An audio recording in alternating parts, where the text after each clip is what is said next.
How much of your life would you fast forward if you could? If you could jump to the end of the workday with all your work already done, would you press the fast forward button? What if you could fast forward through a gym session, getting all the benefits of working out, but skipping actually doing it? What about commuting to work, making dinner, mowing the lawn, answering endless Zoom calls, or doing bedtime with your kid? Until recently, I think I would have said yes to at least some of this stuff. Now, I think my answer to pretty much all of it is no.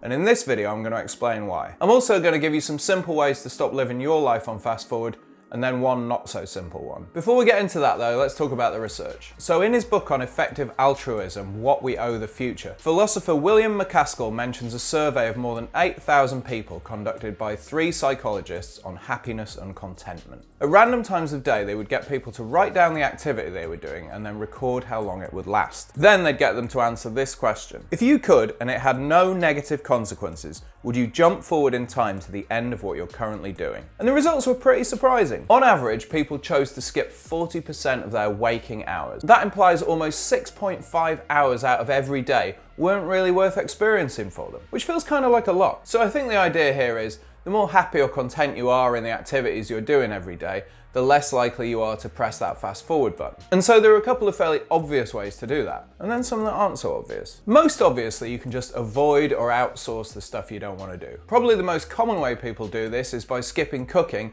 in favor of things like fast food or even meal replacements. But there are a ton of other ways to do it. You can hire people to do the work you don't want to do.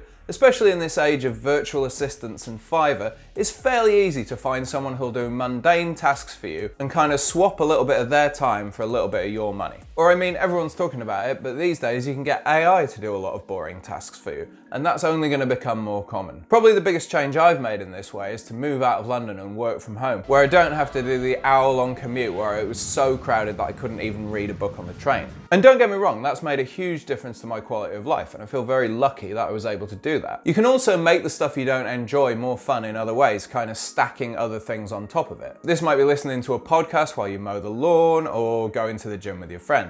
But I actually think that this kind of thinking can just put a sticking plaster on the problem rather than fixing it. And in some cases, it can kind of make it worse. Because I think the most important way to think about this stuff is to try to appreciate it for what it actually is. So I think the gym is the most obvious example of something that a lot of people think of as a fast forwardable task that is actually one of the best parts of my day. It's a time when I'm on my own, I'm not staring at a screen or trying to be productive, I'm just doing something physical, focusing on it 100% and trying to improve in some small way each time. And I think this gives us clues as to how to tackle a lot of tasks that we would usually fast forward. By being fully present in them rather than thinking of them as a chore to get done, they become more inherently enjoyable. This might sound like mindfulness, and it probably kind of is, but I promise you that if you're going all out for a 500-meter row, even if it's much more unpleasant than grinding through a workout you don't really care about, you will enjoy the gym more in the long run. In Eiji Yoshikawa's Musashi, history's greatest swordsman approaches every task the same way. He's not just trying to get it done,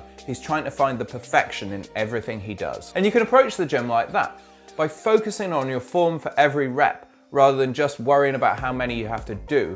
You can fully embrace the process. I've talked in another video about how changing your language can change your thinking. By saying I get to go to the gym rather than I have to, or saying I get to do bedtime stories with my child rather than I have to read them, you reframe these activities into something to look forward to. And finally, I think it's worth remembering that one day you won't be able to fast forward at all. Tim Urban has a great blog post called The Tail End, where he talks about measuring your life in activities that you'll get to experience, rather than years or days or months. But where this really comes in is with family and friends. Even if you find it kind of boring to read the same Mr. Men book for the 20th time in a row, you might only get to read to your kid like 100 times more in total before he feels too old for it. And then you're probably gonna miss it. So avoid stuff or try to make it fun if you want to, but I think the best thing is to actually embrace it and enjoy it. And if you can do that with these workouts, you are onto a winner. Thanks for watching.